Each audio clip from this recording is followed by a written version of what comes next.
Dans cette vidéo, nous verrons comment éditer les objets dans la zone de présentation, que ce soit un trait, une ligne, une forme, du texte, une image, un son, etc.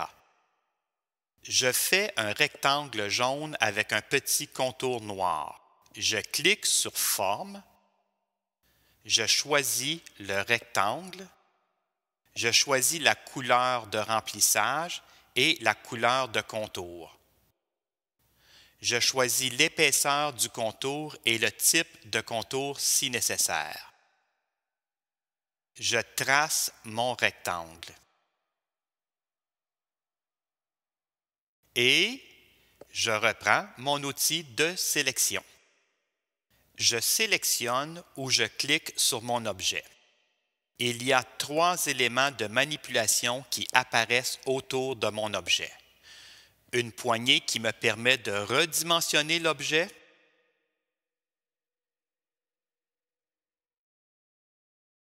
Deux, une poignée qui me permet de faire une rotation de l'objet.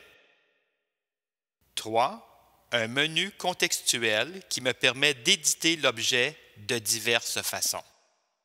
Je peux choisir cloner l'objet pour le dupliquer. Je peux choisir couper l'objet dans le but de le supprimer et de le coller ailleurs, peut-être dans une autre page ou un autre projet. Je peux choisir copier l'objet dans le but aussi de le coller ailleurs, mais sans le supprimer de sa position actuelle. Je peux choisir coller l'objet, la raison de vivre de nos amis couper et copier. Je peux choisir supprimer l'objet dans le but de le supprimer, point final. Je peux choisir verrouiller l'objet dans le but d'interdire complètement ou partiellement sa modification ou son déplacement. On peut choisir inverser l'objet de façon horizontale ou verticale. On peut choisir ajouter un lien à l'objet dans le but que l'objet ouvre une page web, par exemple. On peut choisir ajouter un son à l'objet. On peut choisir ouvrir le navigateur de propriétés de l'objet. Maintenant, je vais ajouter un autre objet, un triangle bleu.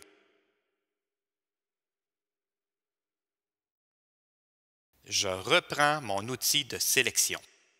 Comme nous avons maintenant 2 objets, nous pouvons regarder 2 autres éléments du menu contextuel, le regroupement d'objets et l'ordre des objets. Je sélectionne les 2 objets.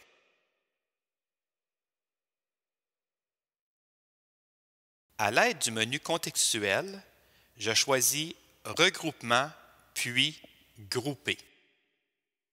Mes 2 objets sont maintenant liés ensemble.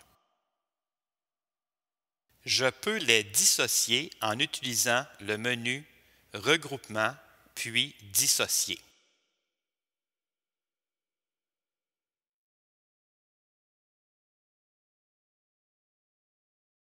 L'ordre des objets.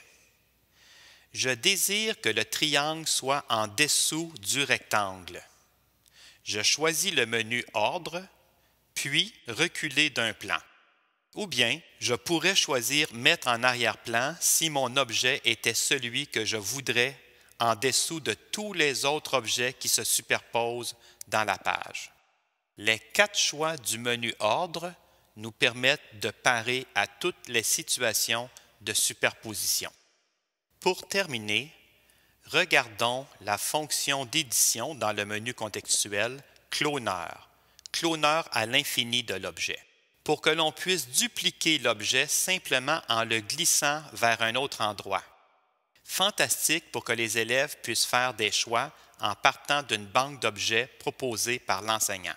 Par exemple, ici, les élèves peuvent choisir une séquence de composition ou de travail à partir de 4 motifs musicaux.